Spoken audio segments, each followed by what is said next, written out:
నిమిషాలు దేవుని యొక్క లేఖనాన్ని మనము ధ్యానం చేసుకుందాం. లూకాసు వార్త 16వ అధ్యాయము పేజీ నంబర్ 69 19వ వచనం నుండి చదువుకుందాం. ధనవంతుడు ఒకడుండెను. అతడు ఊదారంగు బట్టలను సన్నపు నారవస్త్రములను ధరించుకొని ప్రతిదినము బహుగా సుఖపడుచుండువాడు. లాజరు అను ఒక దరిద్రుడుండెను. వాడు కురుపులతో నిండినవాడై ధనవంతుని ఇంట వాకిట పడియుండి అతని బల్ల మీద నుండి పడు రొట్టె ముక్కలతో ఆకలి తీర్చుకొనగోరెను. అంతేకాక కుక్కలు వచ్చి వాని కురుపులు నాకెను. ఆ దరిద్రుడు చనిపోయి దేవదూతల చేత అబ్రహాము రొమ్మున ఆనుకొనుటకు కొనిపోబడెను. ధనవంతుడు కూడా చనిపోయి పాతిపెట్టబడెను. అప్పుడు అతడు పాతాళములో బాధపడుచు కన్నులెత్తి దూరము నుండి అబ్రహామును అతని రొమ్మును ఆనుకొని ఉన్న లాజరును చూచి, తండ్రివైన అబ్రహామా, నాయందు కనికెరపడి తన వేలి కొనను నీళ్ళల్లో ముంచి నా నాలుకను చల్లార్చుటకు లాజరును పంపుము. నేను ఈ అగ్ని జ్వాలలో యాతన పడుచున్నానని కేకలు వేసి చెప్పాను. అందుకు అబ్రహాము, కుమారుడా, నీవు నీ జీవితకాలమంతా నీకిష్టమైనట్టు సుఖము అనుభవించితివి. అలాగుననే లాజరు కష్టము అనుభవించనని జ్ఞాపకము చేసుకొనుము. ఇప్పుడైతే వాడు ఇక్కడ నెమ్మది పొందుచున్నాడు, నీవు యాతన పడుచున్నావు. అంతేకాక ఇక్కడ నుండి మీ యొద్దకు దాటగోరువారు దాటిపోజాలకుండునట్లును, అక్కడి వారు మా యొద్దకు దాటి రాజాలకుండునట్లును మాకును మీకును మధ్య మహా అగాధముంచబడి ఉన్నదని చెప్పెను. అప్పుడు అతడు, తండ్రి, అలాగైతే నాకు 5 సహోదరులున్నారు. వారును ఈ వేదనకరమైన స్థలమునకు రాకుండా వారికి సాక్ష్యమిచ్చుటకై నా తండ్రి ఇంటికి వానిని పంపవలెనని నిన్ను వేడుకొనుచున్నానెను. అందుకు అబ్రహాము, వారి యొద్ద మోషేయు ప్రవక్తలు ఉన్నారు, వారి మాటలు వినవలెనని అతనితో చెప్పగా, అతడు, తండ్రివైన అబ్రహామా, అలాగనవద్దు. మృతులలో నుండి ఒకడు వారి యొద్దకు వెళ్ళిన ఎడల వారు మారు మనసు పొందుదురని చెప్పాను. అందుకు అతడు, మోషేయు ప్రవక్తలను చెప్పిన మాటలు వారు వినని ఎడల మృతులలో నుండి ఒకడు లేచినాను వారు నమ్మరని అతనితో చెప్పానెను. ప్రార్థన చేసుకుందాం.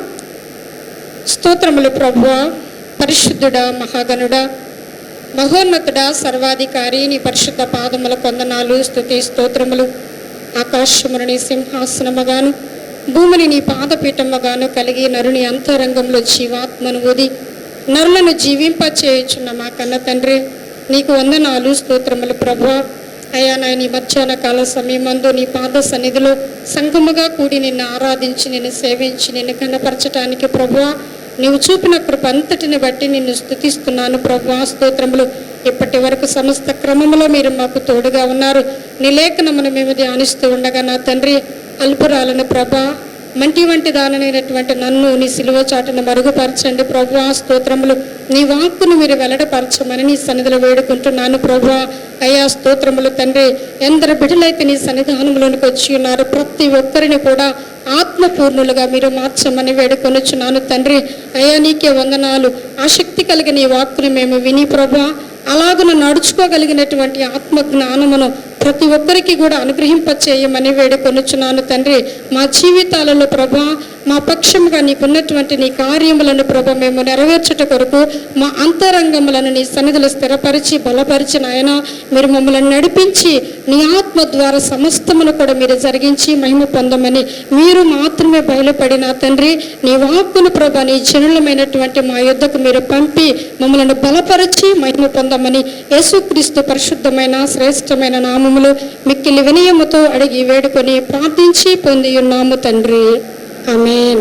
మరి ఈ లేఖనము తెలియనటువంటి వారంటూ ఎవరు కూడా ఉండకపోవచ్చు. చాలా సుపరిచితమైనటువంటి వాక్యము, బాగా తెలిసినటువంటి వాక్యము, సండే స్కూల్ పిల్లల దగ్గర నుండి అందరికీ కూడా తెలిసినటువంటి వాక్యమే. అయితే దీనిలో నుండి ప్రభు మనతో ఏమి మాట్లాడనై ఉన్నారో కొద్ది నిమిషాలు మనము ధ్యానం చేసుకుందాం. అంటే మనకేంటంటే వాక్యము తెలుసు అంతవరకే ఆగిపోతున్నాం. దానిని అనుసరించి నడవనప్పుడు ప్రభు ఏం చేస్తాడంటే మరలా మాట్లాడుతూ వస్తారు. సో కొద్ది నిమిషాలు మనము ఈ లేఖనాన్ని ఒకసారి జ్ఞాపకం చేసుకుందాం. ఇక్కడ ధనవంతుడు అనేటటువంటి ఒక వ్యక్తి ఉన్నాడు. అదే విధముగా లాజరు అనేటటువంటి మరొక వ్యక్తి ఉన్నారు. ఇక్కడ ఇద్దరు వ్యక్తులు మనకి కనబడతా ఉన్నారు. ఆ ఇద్దరు వ్యక్తులు ఒకరు పరలోకానికి వెళ్ళారు, ఒకరు ఎక్కడికి వెళ్ళారంటే పాతాళంలోకి వెళ్ళిపోయారు. ఇక్కడ లాజరును గనక మనము జాగ్రత్తగా పరిశీలన చేసినట్లయితే లాజరు ఎటువంటి పరిస్థితుల్లో, లాజరు అంటే అర్థం ఏంటి అంటే గనక ఎలియాజరు అనేటటువంటి అర్థం వస్తుంది. ఎలియాజరు అంటే గనక దేవుని యొక్క సహాయం. లాజరు యొక్క పేరుకు అర్థం ఏంటి అంటే దేవుని సహాయం. లాజరు ఉన్నటువంటి పరిస్థితి ఏంటి అంటే భయంకరమైనటువంటి పరిస్థితి. కానీ అతని పేరు మాత్రం లాజరు, అంటే దేవుని యొక్క సహాయము అని పేరు పెట్టబడినటువంటి లాజరు ఎలాంటి పరిస్థితుల్లో ఉన్నాడు అంటే గనక అతడు దరిద్రుడు అని దేవుని యొక్క లేఖనము తెలియచేస్తూ ఉన్నది. అంతేకాకుండా వాని పరిస్థితి ఏంటి అంటే గనక కురుపులతో నిండిన వాడై ధనవంతుని ఇంట వాకిట పడి ఉండి అతని బల్ల మీద నుండి పడు రొట్టె ముక్కలతో ఆకలి తీర్చుకొన గోరెను. అంతేకాక కుక్కలు వచ్చి వాని కురుపులు నాకెను. అంటే ఒక్కసారి తెలిసింది అని కాకుండా ఆ వాక్యం లోపలికి గనక మనం వెళ్ళి లాజరు యొక్క ప్లేస్లోకి మనం ఆలోచించుకుంటే మనకి ఈ వాక్యము చాలా స్పష్టంగా అర్థమవుతుంది. లాజరు యొక్క స్థితి ఏంటి అంటే కనుక లాజరు పేరైతే దేవ సహాయమే, కానీ అక్కడ లాజరుకు ఏ విధమైనటువంటి సహాయం అనేది అక్కడ లేదు. లాజరును ఆదరించేవారు లేరు, లాజరును బలపరిచేవారు లేరు. అనారోగ్యంతో ఉంటే పలకరించేటటువంటి వారు కానీ అతనికి సహాయం చేసేటటువంటి వారు కానీ ఎవ్వరు కూడా లేరు. అతనికి ఆకలేస్తూ ఉంటే కనీసం కొంచెం అన్నం పెట్టేటటువంటి పరిస్థితిలో కూడా ఎవరు కూడా లేరు.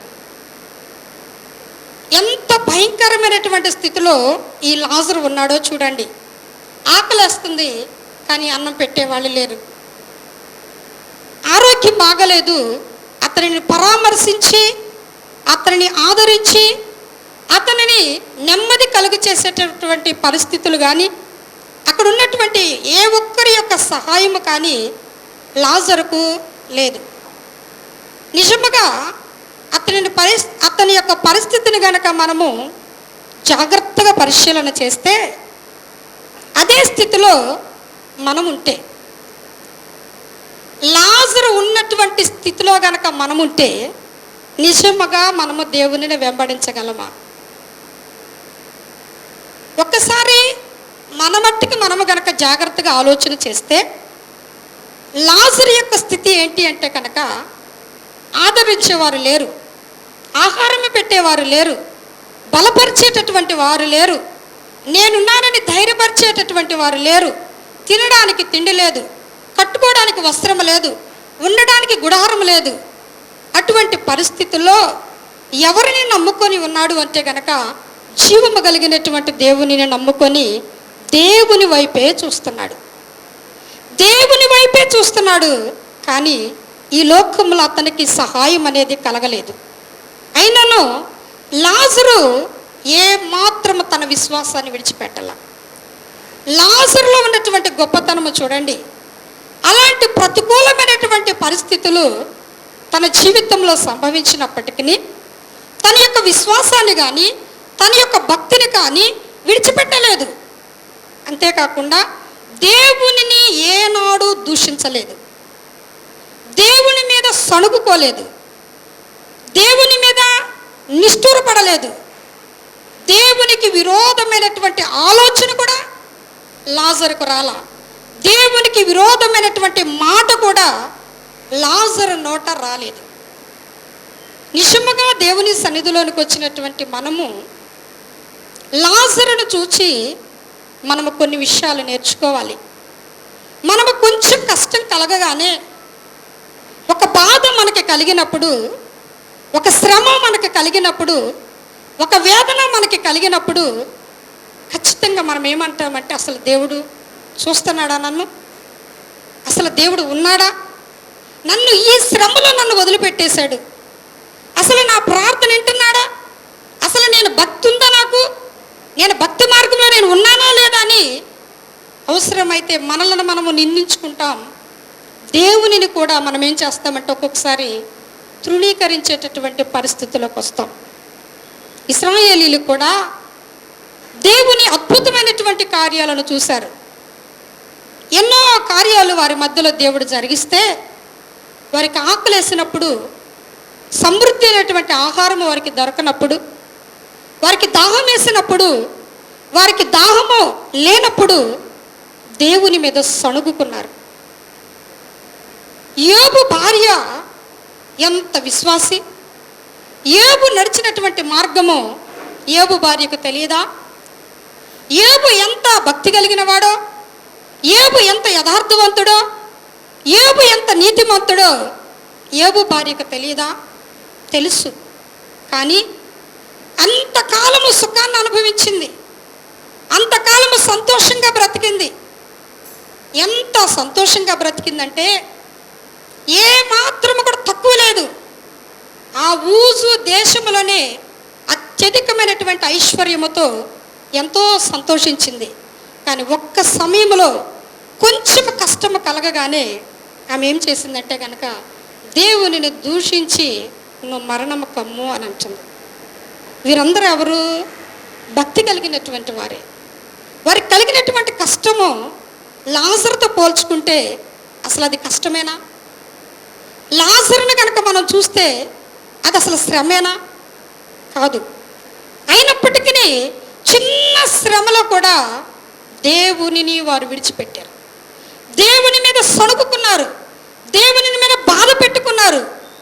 ఈరోజు దేవుని యొక్క సన్నిధానంలోనికి వచ్చినటువంటి మనము అసలు మనం ఎందుకు వచ్చాము అని కనుక మనము జాగ్రత్తగా పరిశీలన చేస్తే మనకి దేవుని మీద కోపం అనేది రాదు. ఏ స్థితికైనా సరే మనల్ని మనం అప్పగించుకుంటాం. ఇక్కడ లాజరు తనకు దేవుడు ఏ స్థితి ఇచ్చాడో ఆ స్థితికి తన్ను తాను అప్పగించుకున్నాడు. తన్ను తాను అప్పగించుకున్నాడు. ప్రభువా, నీవు నన్ను దరిద్రుడిగా ఈ లోకంలో ఉంచావా? ఇలాగే నీకు నమ్మకంగా బ్రతుకుతా. నన్ను ఆదరించేవారు లేరా? నీవు నన్ను ఆదరించుటకు శక్తి కలిగిన వాడవు. మహా అయితే ఈ లోకంలో నేను ఎన్ని సంవత్సరాలు బ్రతుకుతాను? 60 సంవత్సరాలు, 70 సంవత్సరాలు నేను బ్రతకగలను. ఆ తర్వాత నేను ఉండేటటువంటి స్థితి చాలా శ్రేష్టమైనటువంటిది. ఆయన భక్తి, ఆయన నిరీక్షణ, ఆయనకున్నటువంటి తలంపులు ఏంటి అంటే కనుక పరలోకంలో ఉన్నటువంటి దేవునిని, పరలోకంలో ఉన్నటువంటి దేవుని యొక్క చిత్తాన్ని ఆయన చూస్తున్నాడే. కానీ అయ్యో, నాకు అన్నం పెట్టేవాళ్ళు లేరే, నన్ను ఆదరించేవారు లేరే, నన్ను బలపరిచేవారు లేరే, అసలు నేను భక్తి కలిగిన వాడినేనా అనేటటువంటి సందేహం ఆయనకు రాలేదు. అంతేకాకుండా దేవుడు నన్ను ఎందుకు ఇలాగూ కలగజేశాడు, ఈ స్థితిలో నన్ను ఎందుకు ఉంచాడు, ఇది నీ నామానికి మహిమ కాదు కదా, ఇది నీ నామానికి అవమానం కదా, అలాంటి మాటలు లాజరు నోట రాల. అలా మౌనముగా దేవుడిచ్చినటువంటి స్థితిలో అలాగే ఉండి తన విశ్వాసాన్ని కాపాడుకోవటం అనేది ఎంత గొప్ప విషయమో. ఎంత గొప్ప విషయం అంటే నిజంగా అది ఆలోచిస్తే ఆ మర్మం మనకు అర్థమైతే నిజంగా మనం ఎప్పుడు కూడా ఏ పరిస్థితుల్లో కూడా దేవునిని మనము నిందించాం, దేవుని మీద మనము సణుగుకోము.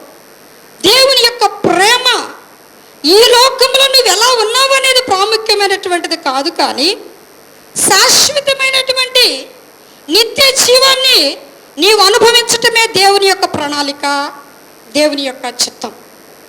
కనుక దేవుడు మనలను ఏ స్థితిలో ఉండుట కొరకు అనుమతించాడు ఆ స్థితిలో నువ్వు నమ్మకంగా ఉండాలి. ఒకవేళ బలహీనమైనటువంటి పరిస్థితులు మనకు ఉండొచ్చు, శ్రమలు వేదనలు అన్నీ మనకుంటాయి, కానీ ఎక్కడ దేనికి కూడా భయపడి విశ్వాసములో నుంచి మనము తప్పిపోకుండా మనకు ఒక నిరీక్షణ ఉన్నది. ఏంటి ఆ నిరీక్షణ అంటే కనుక దేవుని యొక్క సన్నిధిలో మనం ఒక దినాన్ని ఉంటాం. మన నిరీక్షణ, మన విశ్వాసము, మన పరుగు, మన ప్రయాస దేవుని యొక్క రాజ్యములో మనం ఉండటమే.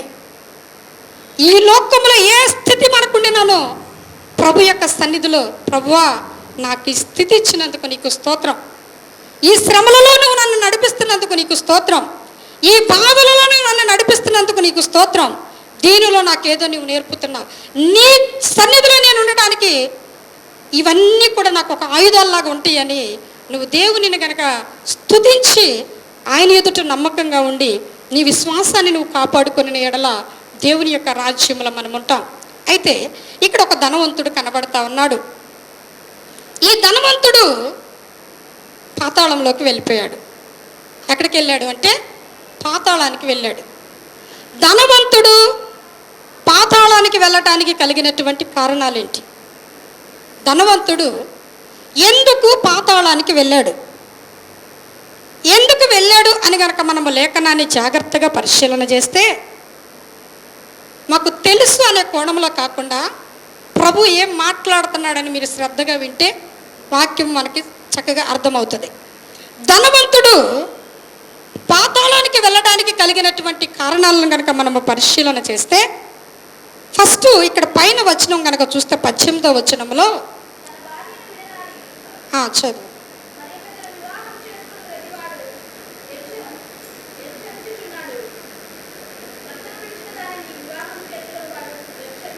చాలండి.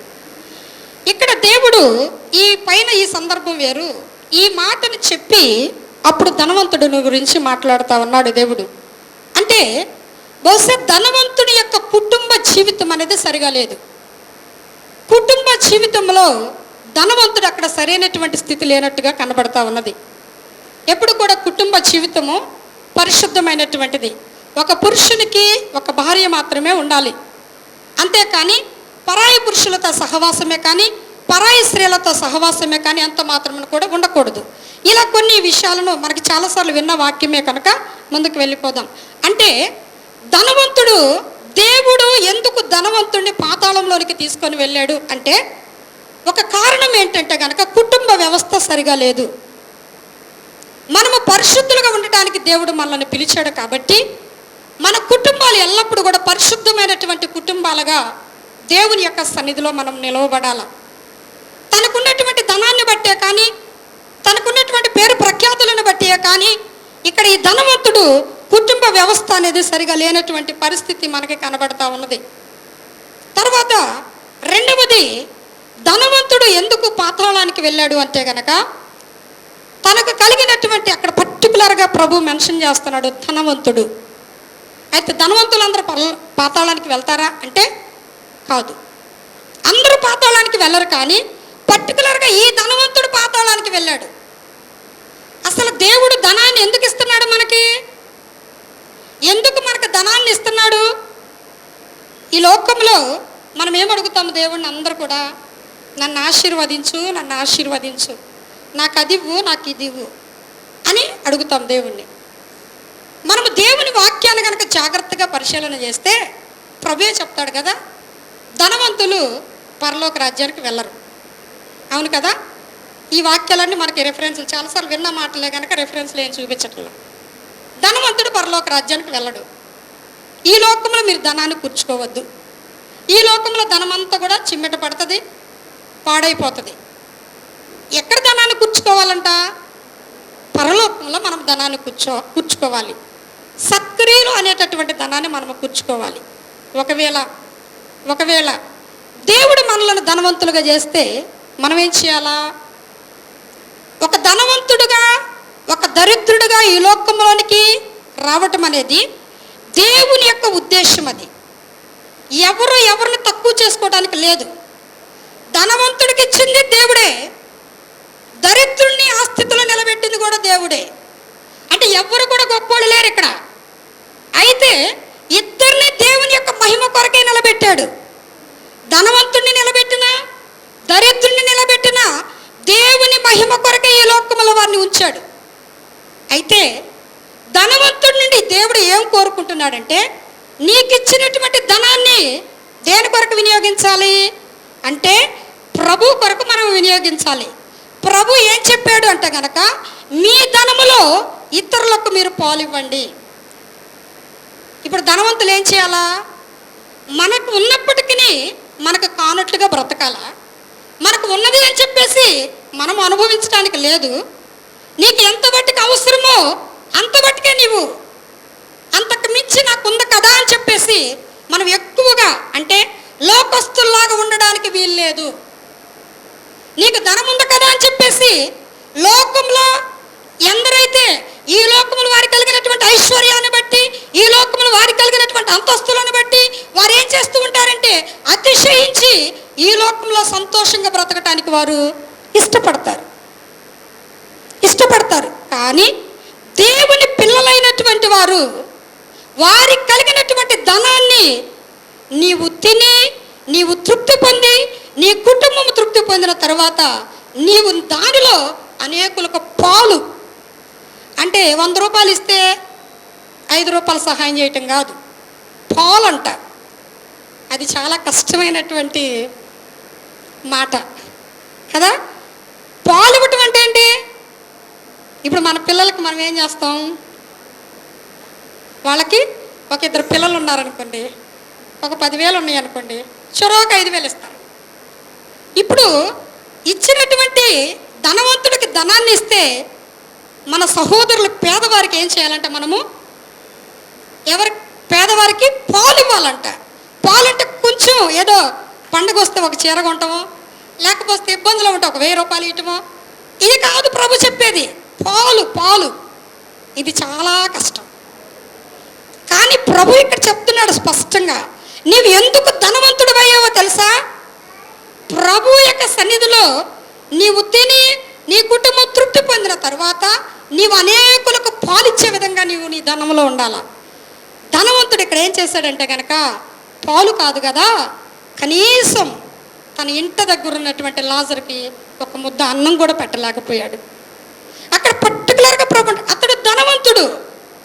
ఇక్కడ రెండవది చెప్తున్నాడు కదా, రెండవ మాట అంటున్నాడు కదా, అతడు ఊదారంగు బట్టలు సన్నపు నార వస్త్రములను ధరించుకున్నాడంట.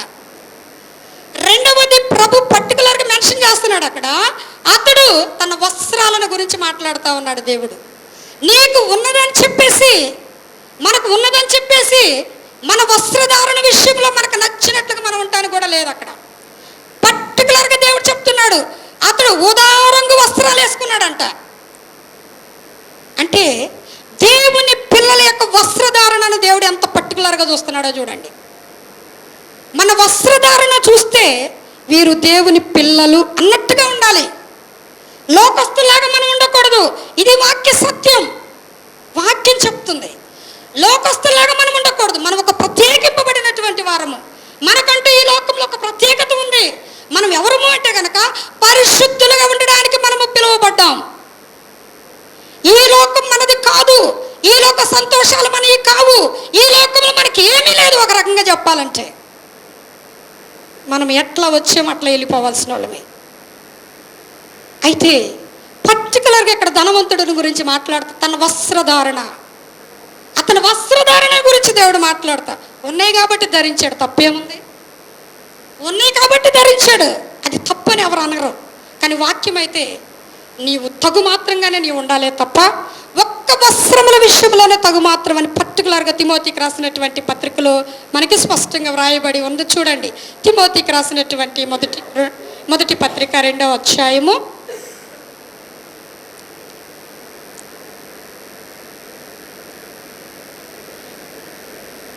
2వ అధ్యాయం 9వ వచనం నుండి కనుక మనము చూసినట్లయితే, మరియు స్త్రీలను అణుకువయు స్వస్థబుద్ధి గలవారయుండి తగు మాత్రపు వస్త్రముల చేతనే కానీ జడలతోనైనను బంగారముతోనైనను ముత్యములతోనైనను మిగిలిన వెలగల వస్త్రములతోనైనా అలంకరించుకొనక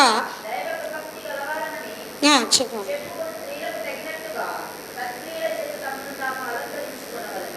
చాలండి. ఒక విశ్వాసి పురుషులే కానీ స్త్రీలే కానీ ఎలా ఉండాలంటే తగు మాత్రపు వస్త్రములు, దానికి ఒక్కదానికి పర్మిషన్, ఇంకా మిగిలిన నాటికి పర్మిషన్ లేదు అక్కడ వాస్తవం చెప్పాలంటే.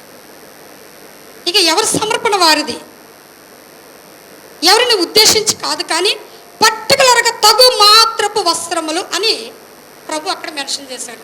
వాక్యాన్ని మాత్రమే మనము ధ్యానం చేసుకుందాం. అంటే ఇక్కడ ధనవంతుడిని గురించి కూడా పర్టికులర్గా అతడి వస్త్రాలను గురించి దేవుడు మాట్లాడుతూ ఉన్నాడు. అంటే క్రైస్తవులైనటువంటి వారు, క్రీస్తును ధరించుకున్నటువంటి వారు వస్త్రాల విషయంలో కూడా మనం ఎట్లా ఉండాలంట, జాగ్రత్తగా ఉండాలి. ఉంది కదా అని లోకస్తులాగా మనం ఒక ప్రత్యేకం ఒక వివాహానికి వెళ్ళామనుకోండి, వాళ్ళకి మనకి తేడా లేదన్నట్టు ఉండకూడదు. మనం ఒక ప్రత్యేకం అన్ని విషయాల్లో కూడా. ఎక్కడున్న క్రైస్తవుడిలాగే బ్రతకాల. అంతేకాని ఎవరితో కూడా మనము చూడండి, మొర్దుకై కాలంలో ఆయన అంటున్నాడు, ఒక జనం ఉండారు, ఒక జనం అసలు వాళ్ళు వేరుగున్నారు, డిఫరెంట్. అసలు అందరి వీధులు ఒక రకంగా ఉంటే వీళ్ళు ఇంకొక రకంగా ఉన్నారు. అంటే క్రైస్తవులే ఒక ప్రత్యేకం. ఎందుకంటే వారు ధరించుకున్నటువంటి క్రీస్తు ఒక ప్రత్యేకమైనటువంటి వాడు కనుక ఆయన పిల్లలమైనటువంటి మనం కూడా ఈ లోకంలో ఒక ప్రత్యేకమైనటువంటి జీవితాన్ని మనము కలిగి ఉండాలి. అంతేకాని అందరితో కలిసి మనం ఉండకూడదు. మనం ఒక ప్రత్యేకమైనటువంటి వారము కనుక మనలను మనము పరిశీలనగా జాగ్రత్త చేసుకుందాం. మూడవది, అతనిలో దేవుడు చూస్తున్నటువంటిది కనుక మనం చూస్తే,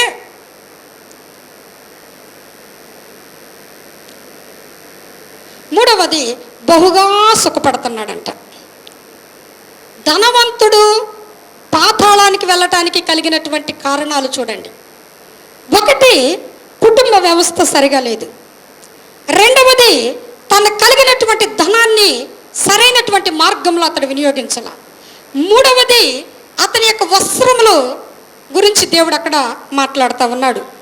తర్వాత ఇప్పుడు చూస్తే కనుక అతడు బహుగా సుఖపడేటటువంటి వ్యక్తి.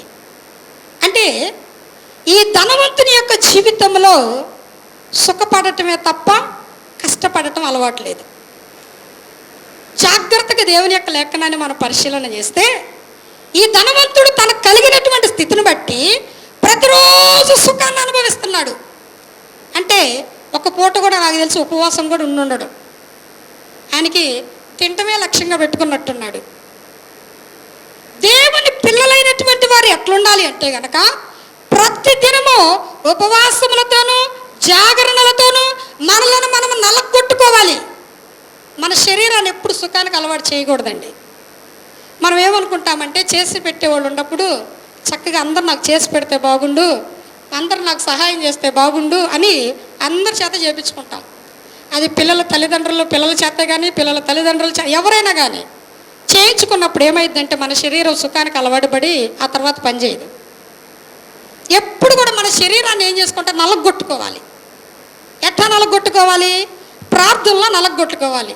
మోకాళ్ళు వేస్తే మీరు 5 నిమిషాలు మోకాళ్ళు వేయండి, అమ్మో శరీరం బాగా నొప్పేస్తుంది, వద్దులే కూర్చొని చేస్తే దేవుడు వినడా ఏంటి? ప్రార్థన కూర్చొని చేసినా దేవుడు వింటాడు, నిలబడి చేసినా దేవుడు.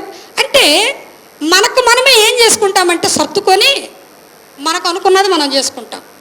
కానీ మోకరించి ప్రార్థన చేయటంలో ఉన్నటువంటి శక్తి కనుక నువ్వు ఎరిగితే అప్పుడు నీ శరీరాన్ని ఏం చేస్తావు? నలగొట్టుకుంటావు. అంటే బాగోకపోతే ఓకే, అనారోగ్యంతో ఉన్నటువంటి పరిస్థితిని బట్టిగా నేను చెప్పేది, మామూలుగా వాక్యం చెప్తున్నా నేను. మన శరీరాన్ని మనం ఏం చేయాలంటే ప్రతిదినం మనం నలగొట్టుకోవాలి. ఆకలేసింది కదా అని చెప్పేసి తినేసేయటం కాదు. నీ ఉపవాసం ఉండినప్పుడు నీ కడుపు ఆ బాధతో నువ్వు దేవుని స్తుతించాలి తప్ప అటు ఇటు వెళ్ళకూడదు మనసు. అంటే ఈ ధనవంతుడు ఏం చేశాడంటే సుఖానికి అలవాటు పడ్డాడు. అంటే ఆయనకి కష్టపడటం అలవాటు లేదు, శరీరాన్ని కష్టపెట్టడం అంతకంటే అలవాటు లేదు. మరి చక్కగా తిని తృప్తిగా బతికాడు. ఏ రోజు కూడా ఉపవాసాలు ఉన్నటువంటి అలవాటు కూడా ఆయనకి ఆ రోజు అక్కడ పర్టికులర్ ప్రతి దినం, అంటే ఒక్క దినం కూడా ఉపవాసం లేడు. ఒక రకంగా చెప్తే ఒక్క దినం కూడా లేడు. ప్రతి దినము బహుగా సుఖపడ్డాడంట. కోరింది తిన్నాడు, నచ్చినట్టు బ్రతికాడు, ఏది అనిపిస్తే అది చేశాడు, బహుగా సుఖపడ్డాడు. భక్తులైనటువంటి వారు చాలామంది ప్రతి ఒక్కరు ఆది నుండి చివరి వరకు కనుక మనము పరిశీలన చేస్తే వారు ఎంతో కష్టపడ్డారు. మోషే ఎంత ఒక రాజకుమారుడు లాగా బ్రతికి 40 సంవత్సరాలు ఇశ్రాయేలీల పాటు అరణ్యంలో తిరిగాడు. ఎంతో ప్రయాస, అంతేనా? ఎన్నో ఉపవాసాలు, ఎంతో కన్నీరు, ఎంతో ప్రార్థన దేవుని యొక్క సన్నిధిలో చేశాడు. అలా చూసుకుంటూ పోతే భక్తులైనటువంటి వారందరూ కూడా వారి జీవితాల్లో అనేకమైనటువంటి శ్రమలు, వేదనలను వారు అనుభవించారు. కన్నీటితో గడిపారు. వాళ్ళు తినటానికి తిండి లేని పరిస్థితులు కూడా వారికి వచ్చినాయి. పౌలు గారు అంటాడు కదా, ఆకలేస్తుందంట కానీ తినడానికి ఆహారం లేదంట. ఎవరు పౌలు? అంత గొప్ప వ్యక్తి జాగరణలతో, ఉపవాసాలతో తన శరీరాన్ని తన నలగొట్టుకొని దేవుని యొక్క చిత్తాన్ని జరిగించాడు. ఈరోజు దేవుని సన్నిధిలోనికి పిలువబడినటువంటి మనం కూడా భక్తులైనటువంటి వారిని ఒక మాదిరిగా మనము తీసుకొని మన శరీరాలను కూడా సుఖానికి అలవాటు చేయకుండా కష్టపడటం మనం నేర్చుకోవాలి. దేవుని సన్నిధిలో దేవుని యొక్క చిత్తమును నెరవేర్చడం కొరకు కష్టపడటం అంటే ఈ లోకంలో సంపాదించుకోవటానికి, తినడానికి కాదు, కానీ దేవుని యొక్క చిత్తమును జరిగించటం కొరకు మన శరీరాన్ని మనం ఏం చేయాలంటే లోబర్చుకోవాలి. ఉపవాసములతో నలగొట్టాలి, మోకాళ్ళ అనుభవంతో నలగొట్టాలి.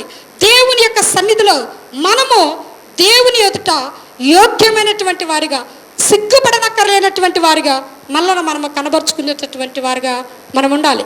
ఇక్కడ ఈ ధనవంతుడు పాతాళంలోనికి వెళ్ళడానికి ఇంకొక కారణం ఏంటంటే సుఖపడేటటువంటి మనిషి. అలాగే తర్వాత చూసినట్లయితే 23వ వచనము చూడండి.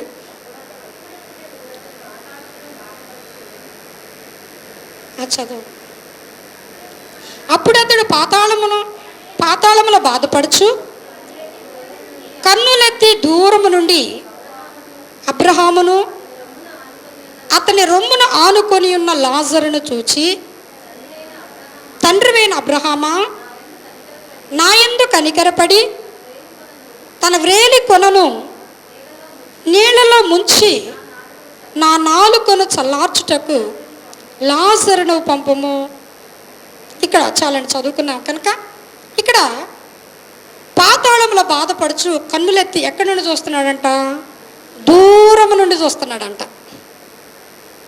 ఈ ధనవంతుడు అబ్రహాముకి ఎట్లున్నాడు?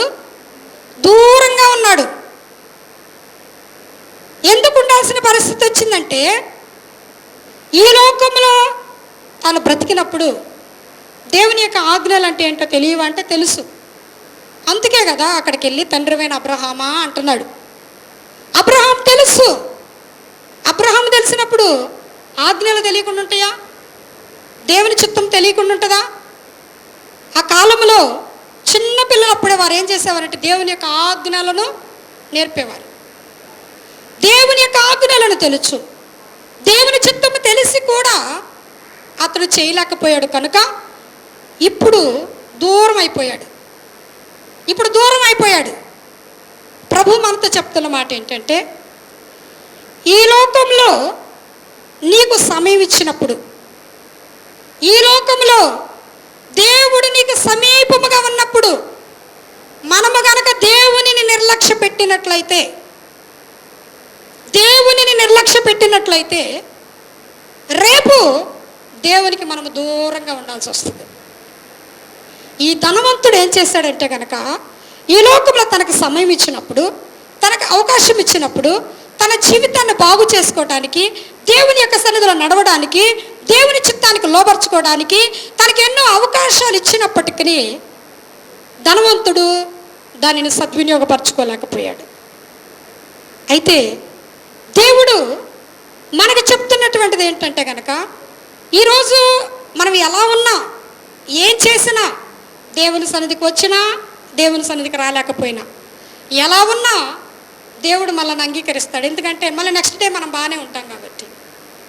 ఇప్పుడు ఈరోజు దేవుని మాటకు లోబడలేదని తర్వాత రోజు ఏదైనా శిక్ష వస్తే అప్పుడు కొంచెం భయం వేస్తుంది. మనకి ఇప్పుడు అంత నెమ్మదిగానే ఉందిగా, ఏం చేసినా ఏం చేయకపోయినా అంత బాగానే ఉంది. కాబట్టి ఏం చేస్తామంటే కనుక అలా సాగిపోతుంది కదా అని చెప్పేసి మన ఇష్టం వచ్చినట్లు మనం నడుచుకుంటాం. అయితే ప్రభు యొక్క సన్నిధిలో నీవు ఆయనకు సమీపంగా ఉంటే అక్కడ కూడా ఎట్లుంటావు? పరలోకంలో కూడా సమీపంగా ఉంటాం. ఇప్పుడు మనం దేవునికి దూరంగా ఉన్నాం అనుకోండి, అక్కడ కూడా ఎలా ఉంటామంటే దూరంగా ఉంటాం. ఇక్కడ లేఖనాలు చెప్పట్లేదు కానీ ఈ యొక్క ఒకసారి దావీదు అంటాడు కదా, సమూయేలు గ్రంథంలో రాయబడి ఉంటుంది. చదువుతూ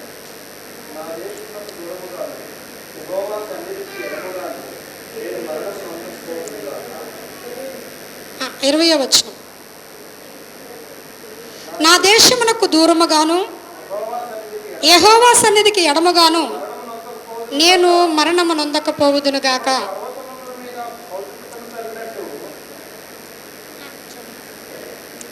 ఇశ్రాయేలు రాజువైన నీవు మిన్నల్ని వెతుకుటకై బయలుదేరి వచ్చితివి. అందుకు సౌలు, ఇంకా అక్కడ ఆ సందర్భం అంతా మనం చాలాసార్లు విన్నమాటే. అయితే భక్తుడైనటువంటి దావీదు ఆయన పడుతున్నటువంటి వేదన ఏంటంటే గనక, నీవు నన్ను ఎందుకు తరుముతున్నావని చెప్పేసి నా దేశమునకు నేను దూరముగాను యెహోవా సన్నిధికి నేను ఎడమగాను ఉండకూడదు. అంటే దేవుని సన్నిధిని గురించి, దేవునికి సమీపంగా ఉండటానికి గురించి దావీదు ఎంత ఆశ కలిగి ఉన్నాడో చూడండి. చాలా ఆశ కలిగి ఉన్నాడు. కాబట్టి అతడు తరుముతా ఉంటే తరుముతున్నటువంటి దానిని బట్టి అతడు బాధపడట్లేదు, కానీ దేవుని సన్నిధికి నేను దూరం అయిపోతున్నా, నా దేశానికి నేను దూరం అయిపోతున్నా అని ఆయన బాధపడుతున్నాడు. దేవుని సన్నిధిలోనికి వచ్చినటువంటి మనము, దేవుని సన్నిధి మనకు దూరం అయితే మనకు బాధ ఉంటుందా? మనకు ఉంటుందా అండి బాధ?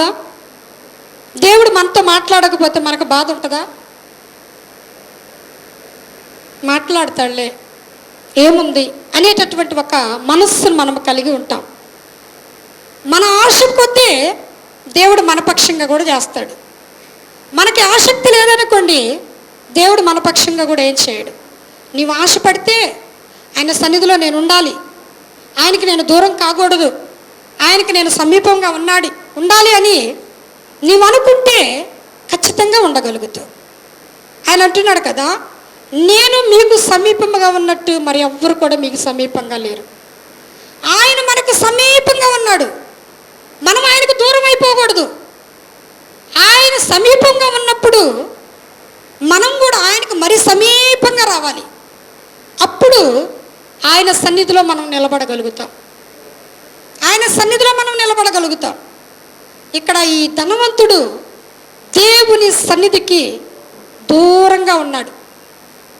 ఈరోజు దేవుని సన్నిధానంలోనికి నడిపింపబడినటువంటి మనం కూడా ఇక్కడ ఒక విషయాన్ని మనం జాగ్రత్తగా చూస్తే, దేవుని సన్నిధికి దూరంగా ఉండటం అంటే చాలామంది ప్రార్థనకు రానటువంటి వారిని గురించి అనుకుంటాం. వీళ్ళు చర్చికి రారు, వీళ్ళు ప్రార్థనకు రారు, వీరు దేవునికి దూరంగా ఉన్నారు అని అనుకుంటాం. దేవుని సన్నిధికి వస్తూ కూడా దూరంగా ఉండేటటువంటి వారు చాలామంది ఉన్నారు. ఒక సమయంలో ఏలియా ఆరోహణమయ్యేటటువంటి సమయంలో అక్కడ ఉన్నటువంటి ఏలియా శిష్యులైనటువంటి వారు ఎలీషాతో చెప్తున్నారు, మీ యొక్క దైవజనుడు వెళ్ళిపోతున్నాడు అని చెప్తుంటే, ఎలీషా మాత్రం ఏలియాను వదిలిపెట్టకుండా సమీపంగా వస్తున్నాడు. కానీ కొంతమంది శిష్యులు మాత్రం దూరంగా నిలబడి చూస్తున్నారు. అంటే వారు కూడా శిష్యులే, వారు కూడా ఏలియా శిష్యులే. ఎందుకని వారు దూరంగా ఉన్నారు? ఎలీషా మాత్రం ఎందుకు సమీపంగా ఉన్నాడు అంటే, ఎలీషాలో ఒక పట్టుదల, దేవుని యొక్క ఆత్మను నేను పొందుకోవాలా, దేవునితో నేను సన్నిహితంగా ఉండాలి, దేవుని చిత్తమును నేను నెరవేర్చాలి.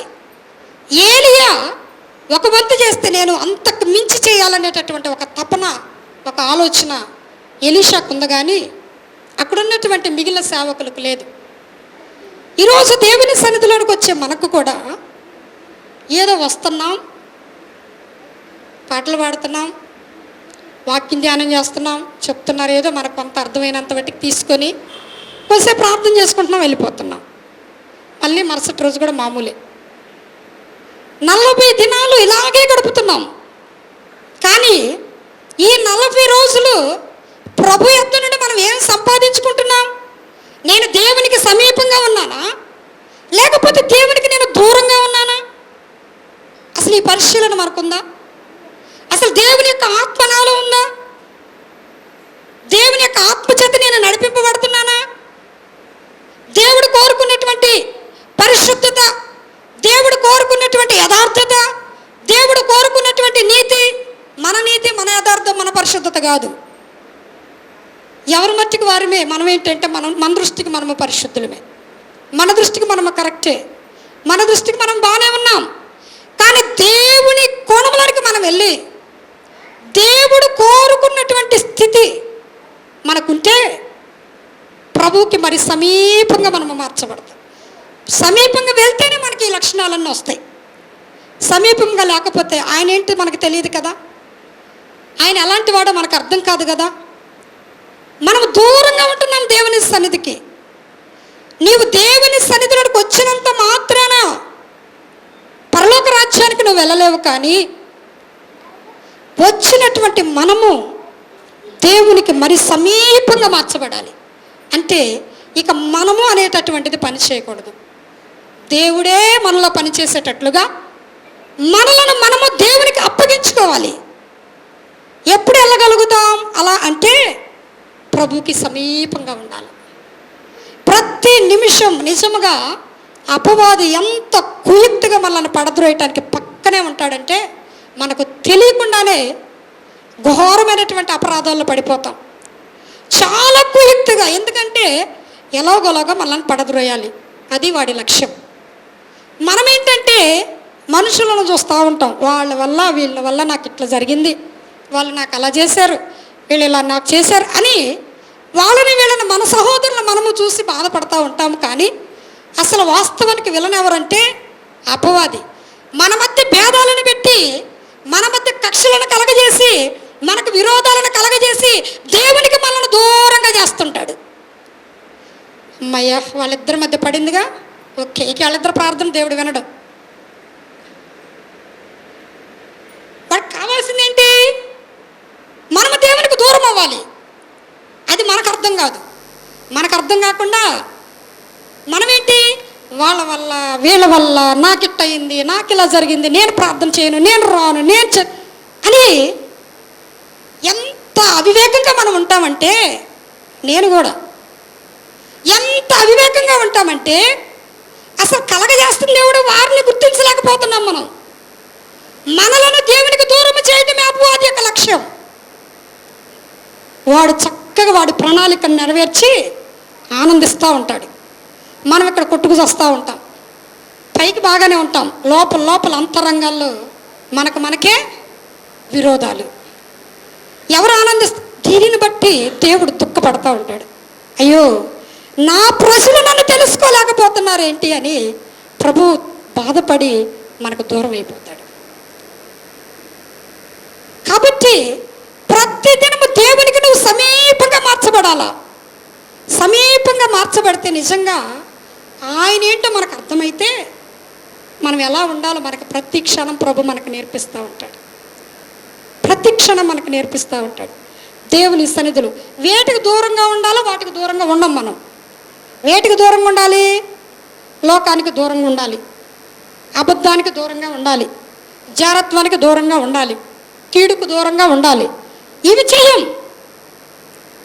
ప్రభుకు దూరం అయిపోతూ ఉంటాం. మనం వేటికి దూరంగా ఉండాలో వాటికి దూరంగా ఉండం, దేనికి సమీపంగా ఉండాలో దానిని గురించి ఆలోచించు. ఈరోజు దేవుని సన్నిధానంలోనికి నడిపించబడినటువంటి మనందరము కూడా దేవుని సన్నిధిలోకి, అంటే చర్చికి వచ్చినంత మాత్రము చేత మనకు పరలోక రాజ్యం రాదు. మనమేమనుకుంటామంటే ఆ ధనవంతుడు కాబట్టి అట్టుంటాడు, మనం ఎందుకున్నామట్ట అని అనుకుంటాం. మనం ఆ గుణలక్షణాలన్నీ మనలో ఉండి అన్న సంగతి మనకు అర్థం కాదు. ఆయన దేవునికి దూరంగా వెళ్ళిపోయాడు కాబట్టే దేవుని యొక్క ఆలోచన అతడు తెలుసుకోలేకపోయాడు, దేవుని యొక్క చిత్తాన్ని అతడు తెలుసుకోలేకపోయాడు. కాబట్టి అక్కడికి వెళ్ళిన తర్వాత అప్పుడు అడుగుతున్నాడు, తండ్రివైన అబ్రహామా అని ఎక్కడి నుండి మాట్లాడు, దూరంగా ఉన్నాడు. నేను వస్తానంటే రమ్మంటున్నాడా? అవకాశం లేదు, అవకాశం లేదు. అందుకే దేవుడు మనకు సమీపంగా ఉన్నప్పుడే మనం ఏం చేయాలా? దేవుణ్ణి వెతకాల. మనకు సమీపంగా ఉన్నప్పుడే ప్రభు పాదాలు పట్టుకోవాలి. ఎందుకంటే ఎవరము పరిపూర్ణము కాదు. ఆ పరిపూర్ణత కొరకే మనం ఇక్కడికి వస్తున్నాం. ఆ పరిపూర్ణతను సంపాదించుకోవాలి. మనం దేవుని ఎదుట ధైర్యంగా నిలబడాల. రేపు ప్రభు వచ్చినప్పుడు లాజరు ఎలాగైతే అబ్రహాం యొక్క రొమ్మును ఆనుకున్నాడు, మనము కూడా దేవుని యొక్క సన్నిధిలో అలా నిలబడాలనేటటువంటి ఒక వైరాగ్యం మనకు వస్తే ఇక ప్రభుకి ఎప్పుడు కూడా మనం దూరంగా ఉండం.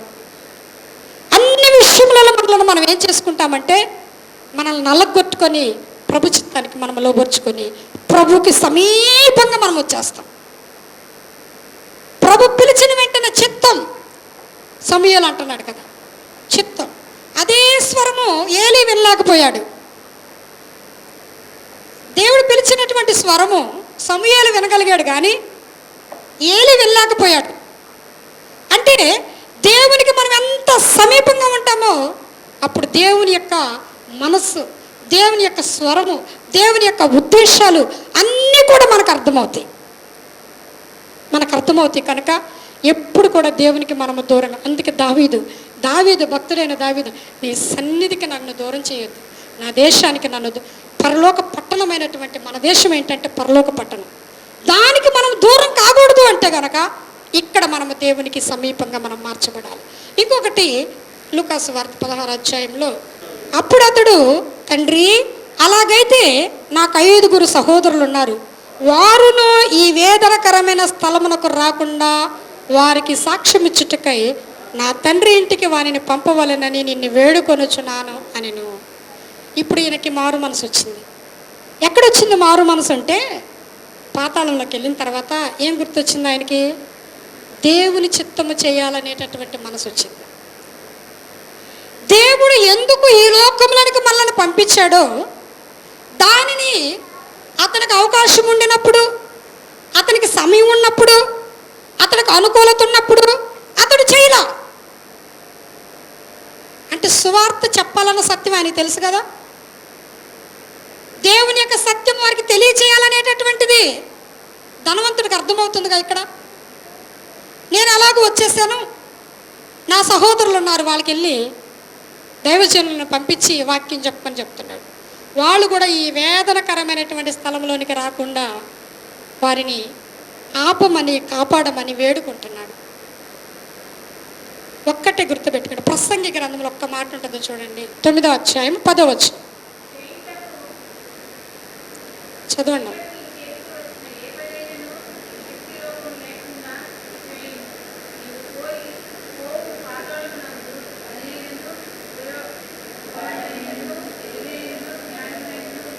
చాలండి. చూడండి, ధనవంతుడు పాతాళంలోకి వెళ్ళిపోయిన తర్వాత అక్కడ అడుగుతున్నాడు, ఇదిగో నేను వేదన పడుతున్నాను, దాహంతో చచ్చిపోతున్నాను, ఈ వేదన నా సహోదరులు పడకుండా ఉండేటట్లుగా నువ్వేం చేస్తావంటే మృతులలో నుండి ఒకరిని పంపించు, మృతులలో నుండి వెళ్తే కనుక వాళ్ళు నమ్ముతారు. అంటే అక్కడ సజీవులు చెప్పినప్పుడు నేను నమ్మలేదు, సో నా సహోదరులు కూడా నమ్మరు, కాబట్టి మృతులలో నుండి ఒకరిని పంపించు, వారు మారు మనసు పొందుతారు అని ఆయన చెప్తున్నాడు. ఇక్కడ వాక్యం చెప్తుంది కదా, ఈ మాటని వీలైతే అండర్లైన్ చేసుకోండి. చేయడానికి నీ చేతికి వచ్చిన ఏ పనైనా సరే జాగ్రత్తగా మనం చేయాలి. ఎందుకంటే పాతాళంలో చేయడానికి అవకాశం లేదు.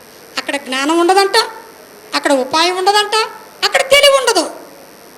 నేను తెలివిగా చేస్తానంటానికి లేదు, జ్ఞానం కలిగి చేస్తానంటానికి లేదు, ఉపాయం కలిగి చేస్తానంటానికి లేదు, అక్కడ ఏమి ఉండవు. అందుకనే నీ చేతికి వచ్చిన ఏ పనైనా, అంటే దేవుడు నీకు అప్పగించినటువంటి బాధ్యత, నీకు అప్పగించినటువంటి పరిచర్య, నీకు అప్పగించినటువంటి దేవుని యొక్క చిత్తం సంపూర్ణంగా నువ్వు ఇక్కడ నెరవేర్చాలి. సంపూర్ణంగా నెరవేరిస్తేనే ఎక్కడుంటాం? అబ్రహాం యొక్క రొమ్మున ఉంటాం.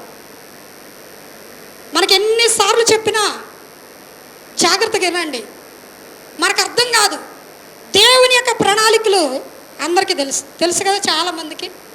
చాలామందికి దేవుడు మనల్ని ఎందుకు పిలిచాడు, మనల్ని ఎందుకు అభిషేకించాడు అన్నీ తెలుసు మనకి. కానీ నీకు అప్పగించినటువంటి పని, నీకు ఇచ్చినటువంటి బాధ్యత నీవు నిర్వర్తించు అని కనుక అంటే చేయటానికి ఎవరివి ఇష్టపడు. కానీ చేయకపోతే పరిస్థితి ఏంటి? చేయకపోతే పాతాళంలో చేయడానికి అవకాశం లేదు ఇంకా. అంటే చేయకపోతే పాతాళానికి వెళ్ళిపోతాం. అక్కడ అంటాడు కదా చెడ్డదాసుడిని, నా చిత్తం ఎరిగి ఉండి కూడా నువ్వు చేయలా, నీకు ఇచ్చిన తలాంతులను నువ్వు భూమిలో పాతి పెట్టావు. ఇప్పుడు భూమిలో పాతి పెట్టావు, తర్వాత పరిస్థితి ఏంటి? వీరిని తీసుకెళ్ళి బయట పడద్రోయండి అంటున్నాడు. అంటే ఈ ధనవంతుడు తనకిచ్చినటువంటి కృపావరములను, దేవుని చిత్తాన్ని నిర్లక్ష్య పెట్టాడు.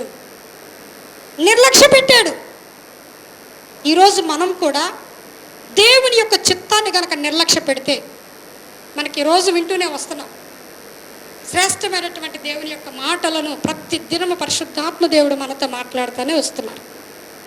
మన ఎడల దేవుని యొక్క ఉద్దేశం ఏదైతే ఉన్నదో దానిని సంపూర్ణంగా నువ్వు నెరవేరిస్తేనే, మనకు కలిగిన అభ్యంతరాలను బట్టి, ఆటంకాలను బట్టి గనక దేవుని యొక్క చిత్తాన్ని గనక మనము చేయకపోతే డైరెక్ట్గా మనం ఎక్కడికి వెళ్తామండి? పాతాళంలోకి వెళ్ళిపోతాం. దేవుని చిత్తము చేయటానికి మనం వచ్చాము ఈ లోకంలోనికి. అంతేకాని ఈ లోకంలో బాగా సంపాదించుకొని తిని సుఖంగా బ్రతుకుతూ మన పిల్లలకు సంపాదించుకుంటూ హ్యాపీగా గడపడానికి కాదు ఇక్కడికి వచ్చింది. ఎందుకు ఈ లోకంలోనికి ఒక మనిషిని పంపించాడంటే ఆయన ఉద్దేశాలు నెరవేర్చడానికి ఎవరు చేతకానోళ్ళు ఎవరు లేరు. ఎందుకంటే చేసేది ఆయన కాబట్టి. ఎంత జ్ఞానం కలిగినటువంటి వారికైనా జ్ఞానం ఇచ్చేది ఆయనే. ఎంత లేనోళ్ళకు కూడా సృష్టించింది ఆయనే కాబట్టి సమస్తాన్ని ఆయనే ఇస్తాడు. ఇక్కడ ఎవరు గొప్పోళ్ళు తక్కువ వాళ్ళు ఎక్కడ కూడా లేదు. అందరినీ ఒక ప్రణాళిక చొప్పున నడిపించాడు. ఇక్కడికి కొద్దివారే కానీ గొప్పోళ్ళే కానీ, జ్ఞానం కలిగిన వాళ్ళైనా అజ్ఞానులైనా అందరినీ ప్రభువే సృష్టించాడు. ప్రతి వాని ఎడల ఒక ప్రణాళిక దేవునికి ఉంది. నీ పట్ల దేవునికి ఉన్నటువంటి ప్రణాళిక ఏంటి అనేది నిన్ను నీవు పరీక్షించుకున్నావా? నా పట్ల ఇదిగో దేవుడు నేను ఇది చెయ్యాలని కోరుకుంటున్నాడు. అసలు అది మనకు అర్థమవుతుందా? అసలు ముందు మనకు అర్థమైతే మనం చేయగలుగుతాం. ఒక వాక్యం చెప్పటమే దేవుని చిత్తము, లేకపోతే ఒక ఆరాధన చేయటమే దేవుని చిత్తము, లేకపోతే ఇది కాదండి. అసలు నిజముగా ఒక సత్యాన్ని చెప్తాను వినండి. ఆరాధన అంటే ఏదో రెండు పాటలు పాడుకొని మనము చప్పట్లు కొట్టుకొని ఆనందించడమే కాదు. కానీ అది ఒక పార్టే. కానీ అసలు నిజమైనటువంటి ఆరాధన ఏంటో తెలుసా? అబ్రహాం అంటాడు కదా, చూడండి ఆదికాండము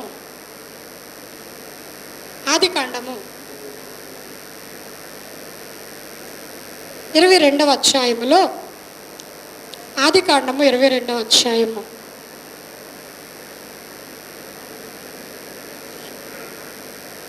5వ వచనము చూడండి. చదువు.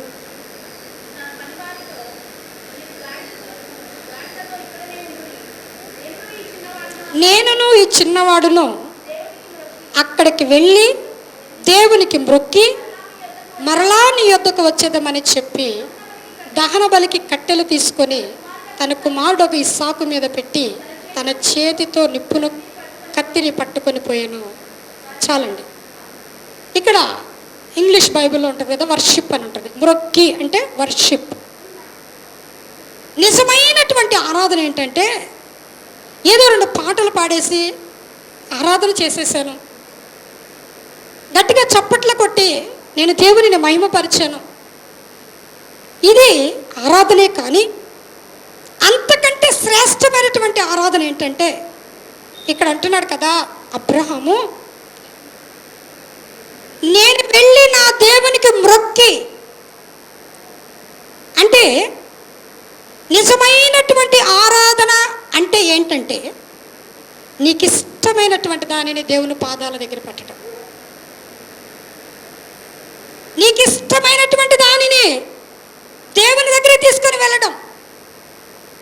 మనలో ఉన్నటువంటి స్వభావముతో మనము దేవునికి సమీపంగా మనము రాలేం. మన స్వభావముతో మన ఆలోచనలతో మనము దేవునిని ఆరాధించలేము. కానీ మనకిష్టమైంది దేవుని పాదాల దగ్గర పెట్టాలి. అంటే ఈ లోకంలో నీకు ఏది ఇష్టమో దేవునికి ఇష్టమైనటువంటి విధంగా మనం వెళ్ళాలంటే ఈ లోకంలో మనకిష్టమైనటువంటి దానిని ఆయన పాదాల దగ్గర పెట్టేయాలి. అంటే ఇక దానిని మనం చేయకూడదు. ఈ లోకంలో చక్కగా లోకస్తులతో సంతోషంగా ఉండటం మనకిష్టం, సినిమాలు చూడటం మనకిష్టం, సీరియల్ చూడటం మనకిష్టం, ముచ్చట్లు ఆడుకోవటం మనకిష్టం, సంపాదించుకోవటం మనకిష్టం, తినడం త్రాగడం మనకిష్టం. అన్నీ కూడా దేవుని పాదాల దగ్గర పెట్టాలి. అంటే మన ఇష్టం అంటే ఏమి లేదు. కూర్చో అంటే కూర్చోవాలి, నిలబడంటే నిలబడాలి. ఇదే నిజమైనటువంటి ఆరాధన. అంటే ప్రభువుకి మనలను మనము సజీవ యాగముగా సమర్పించుకోవాలి. అంటే మనం అనేది లేదు, ఇక నా ఇష్టం అనేది లేదు, నాకు నచ్చింది అంటానికి లేదు, ఇక ఏమి లేదు మన దగ్గర. సమస్తము కూడా ఆయన ఏది చెప్పాడో అదే మనం చేయాలి. అదే నిజమైనటువంటి ఆరాధన. ఆయనకు మనం ఏం చేసుకోవాలంటే పూర్ణమైనటువంటి హృదయముతో మనము దేవునికి సమర్పించుకొని ఆయన చిత్తము చేయాలి. మన పట్ల దేవుని ఉద్దేశం ఏదైతే ఉన్నదో, ఎందుకు దేవుడు మనల్ని పిలిచాడో, దేవుడు ఎందుకు మనల్ని ఏర్పరచుకున్నాడో ఆ ఏర్పాట్లో మనం నిలిచి ఉన్నట్లయితే ఈరోజు ధనవంతుడు అది చేయలేకపోయాడు. దేవుని చిత్తాన్ని ఎరిగి కూడా అనేకులకు దేవుని స్వార్థను ప్రకటించలేకపోయాడు. అనేకులు దేవుని యొక్క రాజ్యాన్ని గురించి ప్రకటించలేకపోయాడు. ఏమి తెలుసుకోలేకపోయాడు. కనుకే పాతాళంలోనికి వెళ్ళి అక్కడ బాధపడతా వస్తున్నాడు. ఇంకొక మాటను కనుక మనం చూస్తే లూకా సువార్త 16వ అధ్యాయము ఇక్కడ అంటున్నాడు కదా, ఇంకొక మాట అంటున్నాడు, తండ్రి నాకు అలాగైతే నాకు 5 సహోదరులు ఉన్నారు, వారును ఈ వేదనకరమైనటువంటి స్థలము. అంటే ఎవరి గురించి ఆలోచిస్తున్నాడు? తన సహోదరులను గురించే. ఎవరి గురించి ఆలోచిస్తున్నాడు? తన సహోదరుల గురించే, ఇంకెవరి గురించి ఆలోచించటల్లా. మనము కూడా దేవుని సన్నిధికి వచ్చి మనము మన కుటుంబాలు మన గురించి మాత్రమే మనం ఆలోచించుకుంటాం. నీకెందుకు వాళ్ళ గురించి వీళ్ళ గురించి అంటే వేరే ఉద్దేశాలతో కాదు, దేవుని చిత్తం చేయటం గురించి. అంటే ఎవరి యొక్క యోగక్షేమాలను మనము కోరుకోకుండా ఎవరైనా సరే నశించిపోతుంటే వారి కొరకు ప్రార్థన చేసేటటువంటి మనస్సు, ఎదుటి వారికి మేలు కలగాలనేటటువంటి మనస్సు, ఎలాగైనా సరే అనేకులు రక్షింపబడాలనేటటువంటి మనస్సు, ఎలాగైనా సరే ఏ ఒక్కరు కూడా నశించిపోకూడదు అనేటటువంటి తపన మనలో ఉందా? మన కుటుంబం రక్షణ పొందుకుంటే చాలు, మనకు సమృద్ధి ఉంటే చాలు, మనము బాగుంటే చాలు, మనము సంతోషంగా ఉంటే చాలు. ఈ స్వభావము క్రీస్తుది కాదు. క్రీస్తు స్వభావం ఏంటంటే ఆయన్ని ఆయన సంతోషపరచుకోరా. మన కోసం ఆయన అన్నీ వదులుకొని వచ్చేసాడు. ఇప్పుడు ఆయన పిల్లలము కదా మనము.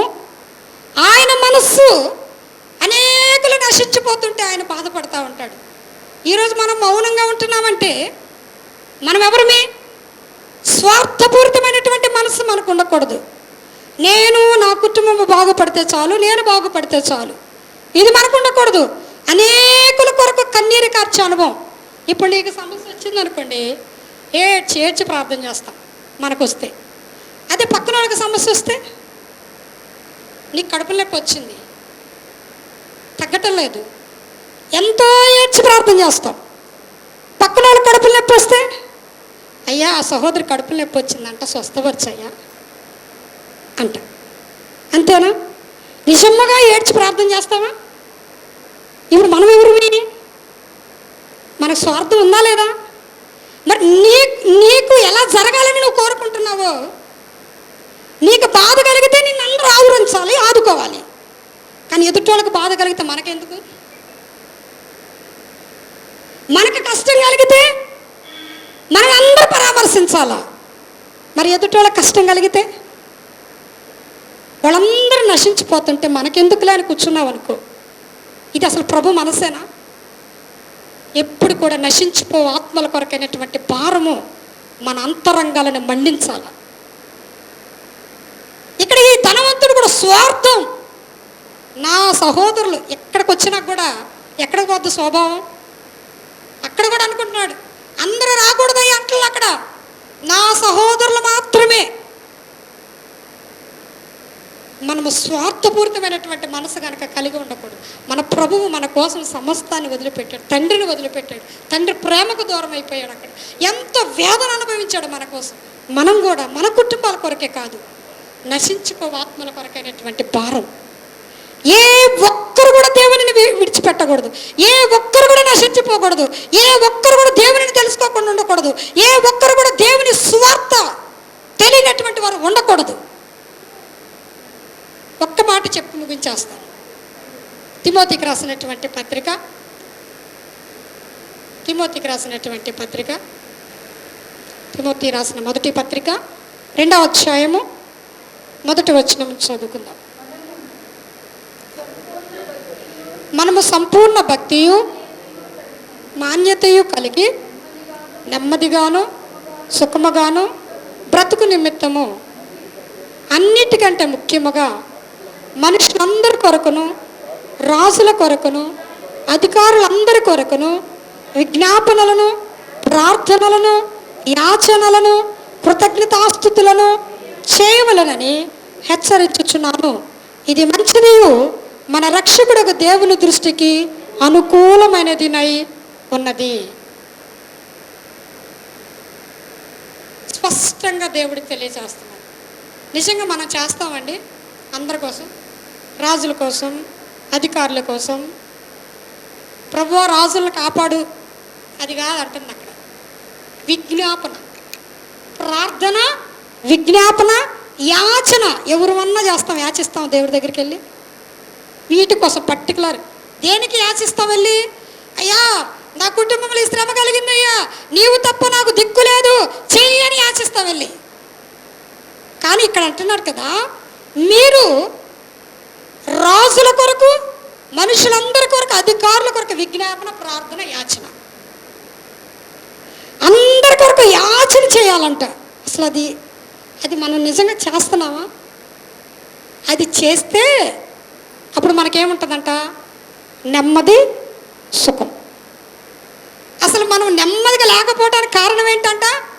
మనం సుఖంగా లేకపోవడానికి కారణం ఏంటంటే, అందరి కొరకు, రాజుల కొరకు, అధికారుల కొరకు విజ్ఞాపనలు, ప్రార్థన, యాచనలు, కృతజ్ఞతాస్తుతి చెల్లించాలి. ఇక్కడ ఈ ధనవంతుడు అది చేయలేకపోయాడు. ఈ ధనవంతుడు తనకిచ్చినటువంటి దానిని చేయలేకపోయాడు. స్వార్థపూరితమైనటువంటి నేను నా కుటుంబం అన్నట్టుగా మనం ఉండకూడదు. కానీ అనేకుల కొరకు ఎల్లప్పుడూ కూడా భారము కలిగి, ఈ కృపావరం మన దగ్గర నుంచి ఎవరైనా తీసేయగలరా? అసలు ఇది అన్నిటికంటే శ్రేష్టమైనటువంటిది ప్రార్థన అనేటటువంటి కృపావరం. ఈ వరాన్ని మనం వినియోగిస్తే అసలు ప్రభు సన్నిధిలో మనం ఎట్లాగో ఉంటాం. ఎంతగా వెళ్ళిపోతామంటే అంత దూరం వెళ్ళిపోతాం దేవుళ్ళు. ఎప్పుడు కూడా ప్రార్థన, విజ్ఞాపన, యాచన. మన ప్రార్థనలన్నీ ఏంటంటే, పొద్దున్నే లేవగానే దేవా నీకు స్తోత్రం, నన్ను సజీవుడిగా ఉంచావు, మళ్ళా సన్నిధికి రాగానే కొద్దిసేపు ఎక్కడికైనా వెళ్ళేటప్పుడు కాపాడు, కరుణి. అంటే మనకేంటంటే ప్రభువుని మనం వాడుకుంటూ ఉంటాం. మనం ప్రభుకు వాడబడం, కానీ ప్రభు కోసం మనం ఉండం. మనం వాడుకుంటూ ఉంటాం దేవుణ్ణి. నాకు సహాయం చేయి, నాకు ఇవ్వు, నాకు మేలు చేయి, నాకు తోడుండు, నన్ను నడిపించు, నన్ను స్వస్థపరచు. ఇదే కానీ మన ప్రార్థన. నేను నీకు ఏ విధముగా చేయగలను, నేను నీకు ఎలాగో ఉపయోగపడగలను, నేను ఏం చేయాలని నువ్వు కోరుకుంటున్నావు, నా పట్ల నీ ఉద్దేశం ఏంటి, నువ్వు ఎలా చేస్తే నువ్వు సంతోషపడతావయ్యా, నేను ఎలా ఉంటే నువ్వు సంతోషపడతావు అని అడుగుతామా మనం దేవుణ్ణి? నువ్వు సంతోషంగా ఉండాలంటే నేనేం చెయ్యాలి? ఎప్పుడు నా సంతోషాలు కాదు, నాకివ్వు ఇవ్వు అనేటటువంటిది కాదు. నేను నీకేమి ఇవ్వాలి, నేను నేను ఎలాగ సంతోషపరచాలి, నేను నీ సన్నిధిలో ఎలాగ కనబడాలి, నా నుండి నువ్వేం కోరుకుంటున్నావు?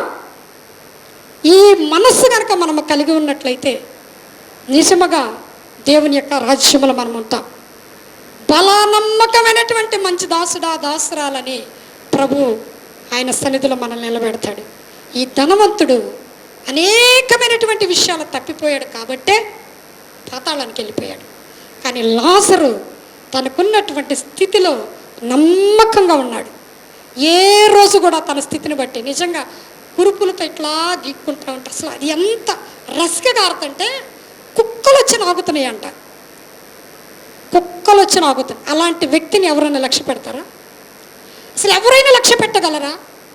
కానీ అతడు ఆ స్థితిలో కూడా ఏం చేశాడంటే నమ్మకంగా ఉన్నాడు. అందరికీ ఆ స్థితి వచ్చిద్దని నేను చెప్పటల్లా, ఆ స్థితిలో నమ్మకంగా ఉన్నాడు. నీకు ఏ స్థితి ఇస్తే ఆ స్థితిలో నువ్వు నమ్మకంగా ఉన్నావు.